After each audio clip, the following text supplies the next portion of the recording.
Yo, what is up, YouTube? Baser here, back again with another video. And today, it's been about 2.5 weeks since Wuthering Waves came out, and I really wanted to spend this time to talk about my thoughts on the game, and more particularly, some of the issues I have with endgame content in this game. Endgame farming, I guess, would be a better term.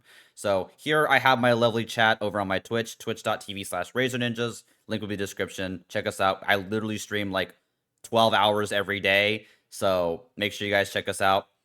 But yeah, so I wanted to basically spend the video explaining like a lot of my issues when it comes to grind in this game. And I hopefully, if that Kuro, if you're listening, please, God, fix the system before I lose my sanity as I explain all my concepts. So this video is not going to have any sort of script, by the way. I have a couple points on a notepad I have right next to me, but for the most part, it's going to be free form. So I may hesitate, stutter here and there. So I hope you forgive me for that. And then last thing I want to say, anyone who calls me a Koyo Glazer for criticizing this game, I swear I literally haven't played Genshin since like 9 months, and I haven't done Penacony and Honkai Star Rail, so I have not played any Hoyo games. Please don't take this wrong way. I really want this game to get better, please, by talking about this, and I hope if they listen like they have been lately that they will fix these things, because if this is an issue now, if they don't do anything, it's going to be a big problem later. And so the devs did put out an announcement, but the problem with the announcement, so in the announcement, they say that they're increasing the yield of echoes and echo development materials. However, this is a bad translation in EN. What it actually says in Japanese, Korean, and Chinese is that events will give more rewards. So, I mean, for most everyday farmers, it's not going to mean much because unless they give a huge amount of XP, we're all kind of screwed anyway. So, again, we'll talk about this a little bit later in the video. But if you guys enjoy this content, please like, comment, subscribe. Really, really long intro, but really, really helps me out. I plan on making a lot more fun videos, but I just want to make a video like this. But without further ado, let's get started. So the first point I had in my little notepad is echo grinding. Oh, God. So if you guys haven't reached Union level 40 yet, so at Union level 40, if we go to our data bank, if you go to our menu, and we go to a data bank, you get access to a base drop rate of, the same base drop rate, and then the 50-50, it goes to 80-20. And this is the big difference. This is what enables you to basically start farming. And you think, wow, I'm going to get so much better pieces, right? Surely I'll be able to get the echoes with the damage bonuses I want. Until you realize that the rates at which to drop pieces are terrible. So, not only are you basically going to have to farm every day. Oh, and by the way, why the heck are there only 2 elites on Void Thunder? What the hell, Kuro? You literally have a lightning character that everyone's hyping up for the first patch of the game, and literally they only have 2 elites. By the way, every single other one has 3 elites. So, like, what were you guys thinking? What were you cooking? This is evil. This is evil. Like, we have a meme in our chat where, like, it's Burge. Because this bird is the bane of my existence. I hate this thing. This thing is just a evil piece of crap. But, yeah, anyway. So, okay, so you get the, these elites are the problem. And the reason why they're the problem is because they can roll HP, defense, attack, and every single damage bonus. So that includes Glacio, Fusion, Electro, Arrow, Spectro, and Havoc. And basically, so not only are you going to have to get the Echo Drop, which is a 20% chance, unless you do Pity, which is a lot more time consuming than you think. You have to get, so you get the 20% for the drop. It has to be a 5-star, so it has to be the 80%. And then it has to be the right set, which is a 50-50. And then it has to be the right one, which is a 1 in 10. So you generally end up with like, if you exclude the drop rate and get the guarantee, it's like something like a 1% drop rate to get what you want. And that's only the main stat. It's just like, so what ends up happening is that, 0 stamina, by the way, I'll just farm everything, is that this game will basically become your second job. Because for the most part, you're going to be farming one boss for like 10 hours and get like 3 main stats that are candidates to be leveled and nothing else. And so, I guess they'll, Kuro is giving us these like 3 cost main stat pickers But again, that's only one piece. And the problem is, especially when you approach endgame, you're going to want to have multiple pieces because the real part is the substat farming in this game. So you're going to have to farm substats. So again, my main point is that echo grinding takes way too long. You go to the world. Oh, and it's not even really infinite because you also need to have friends. So good luck finding a whole bunch of friends who has worlds to farm unless you're a big streamer. This may actually be a problem, going to everyone's freaking world, and if they haven't already farmed the gear you're looking for, just go over and over again. And it gets again, this takes a really long time to do this. So okay, but yeah, that's my main point. Echo grinding, way too long. Overworld farming takes way too long to get even the main sets you want. So finally, you're ready. You have your you have your Echo, and now you want to level up your Echo. Oh wait, there's no XP in the game because for some reason, Kuro and their grand knowledge decided to make Echo farming instead of all the other XP nodes, like the training simulation, which is only 40 wave plate, so 40 stamina. The brilliant minds over at Kuro Games decided to make this 60 stamina. And you know what? Maybe they increase the drop rates, right? And they increase the drops to associate with the cost, right? So it goes 40 to 60, increase a third of the cost. Surely they'll make the drops better. At level 40, there's still dog crap. If you're level 30 and you see this, level 40 is still dog crap. You get like 2 golds and get 4 purples. And this is almost worth nothing. So you can spend an entire day's worth of stamina to like barely level up a piece to 15. And so each time you do that, a whole day, you get that much, XP, and on top of that, you barely get any tuners. But like when you start to upgrade the gear, you constantly lose stuff. So at the XP, I think is like an 80. You only get to keep 80% if you used an already leveled tuner of that XP used for that tuner, and then the tuners. You only get to keep 40% of what you invested, 40 or 30% of what you invested. I think it's 30, but like it's terrible, these rates. So unless you're a whale and you have like a massive amount of tuners because you can buy them in the shop, free to plays, I'm so sorry for you. I have no idea how you do this, but like tuner, I imagine tuner hell for you guys is even worse than it is right now. It's like you guys are just starving for tuners. It's like, starving men for like a fish. It's like, please, man, like piece of bread, give me something, So like it's just a whole nightmare. Also, I need to turn off my alert. There you go. Whoopsies. This is like the highest quality video, by the way.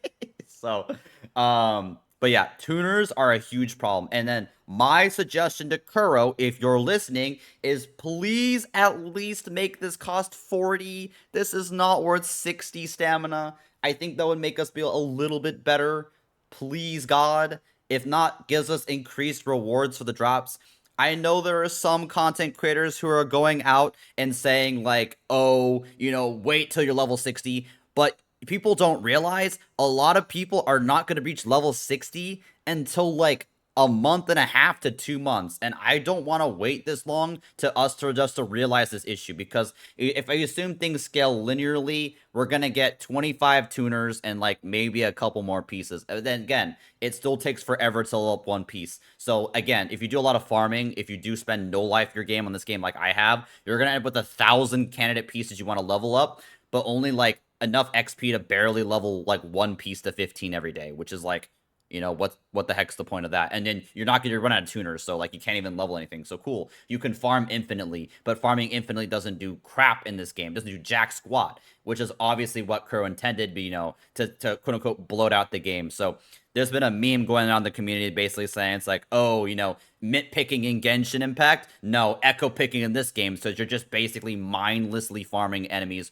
over and over and over and over, joining someone's world, farming over and over and over, finally get main stat. You barely have an XP to main stat, and if you do, it's going to roll dog shit stat, which is what leads me into my substats and main stats, baby. Because again, I told before, when you're grinding echoes, obviously most people know at this point, you only get to see the main stat. Unlike Genshin, where you see 3 stats, or 4 if you're really lucky, in this game, you only see 3. So that means you basically have to level up every single main stat piece up to a certain point to realize whether it's good or not. In Genshin and Honkai, this was pretty easy, where you can just constantly cycle very, very low level pieces. But in this game, you got to be really, really specific. So most of the time, you're going to be looking for like crit rate at least, and ideally crit damage. And so you're just constantly going through these pieces, wasting so much more XP, or Echo XP as you would compared to Genshin, and then just getting absolutely destroyed on resources. So I don't know. It's pretty bad. And keep in mind, there's a ton of variance when it comes to rolling the substats in this game. There's so much trash in this game. It is unbelievable. On top of that, you also have the substat rolls themselves can be like ridiculously bad to really really good, and you don't really have much control. Oh, and it's weighted, by the way.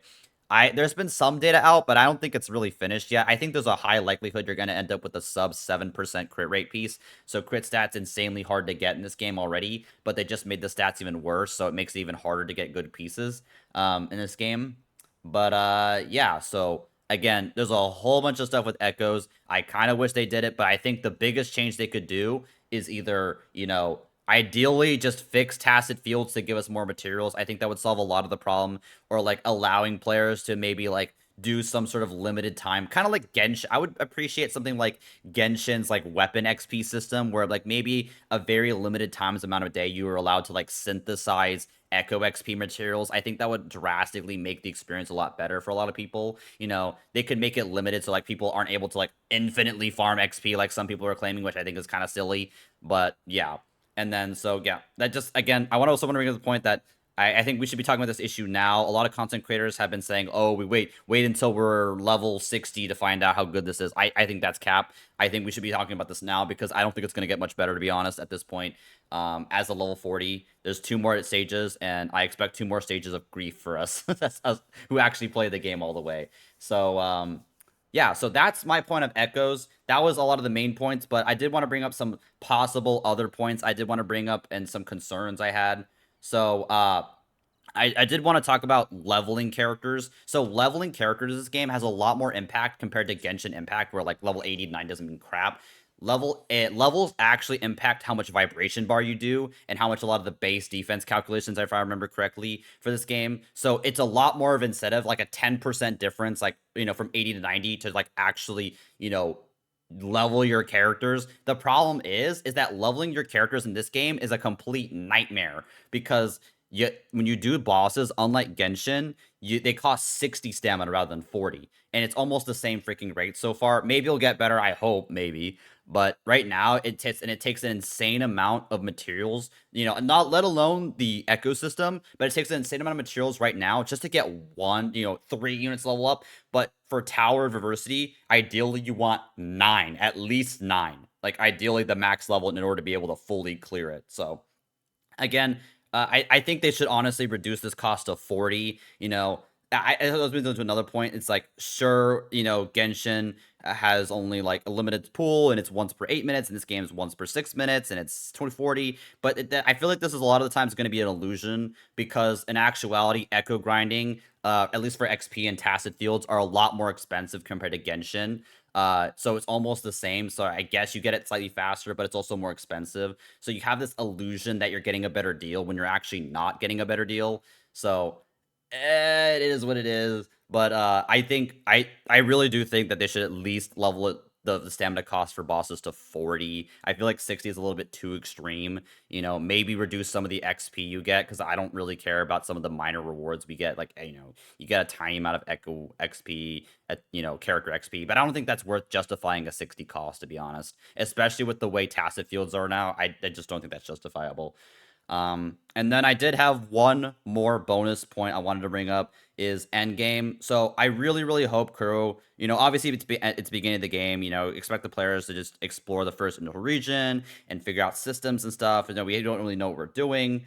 And they've done a pretty good job with SU. I think it gets a little bit stale after a while, but for the most part, it's a pretty fun mode. Have fun, do some insane stuff, yada yada, like you would do in normal SU and Honkai Star Rail. And then you have Tower, which is literally very, very, very similar to Genshin Impact Spiral Abyss, and tactical hologram. But like, I do hope that there's more for the daily endgame content, that it's not just these 3, because echo picking for 20 hours is not the best experience like I have been doing, and my sanity has been dropping to catastrophically low levels as I lose my mind farming echoes in this game. So yeah, again, I'm sorry for this whole mess of a video. I didn't really plan this video out and all, so I just have some notes that I just wanted to go through and discuss my thoughts this game. So yeah, let me know what you guys think in the comments. Really, really means a lot to hear what you guys think and see what possible changes you guys would want to make to the game. And I want to see how badly you're suffering through this ecosystem as much as I have. So thank you so much, guys, for watching. Again, if you like this video, like, comment, subscribe, and also please check out our Twitch. A link will be down below in the description. We do stream almost every day for this game, and so we do a lot of whale content, guides, stuff like that. I really, really helpful. I tend to be helpful to my chat if they ever ask a question. So yes, please come down, please ask questions. I'd be happy to answer them. And yeah, that'll be it for today's video, and I will see you guys in the next one. Peace.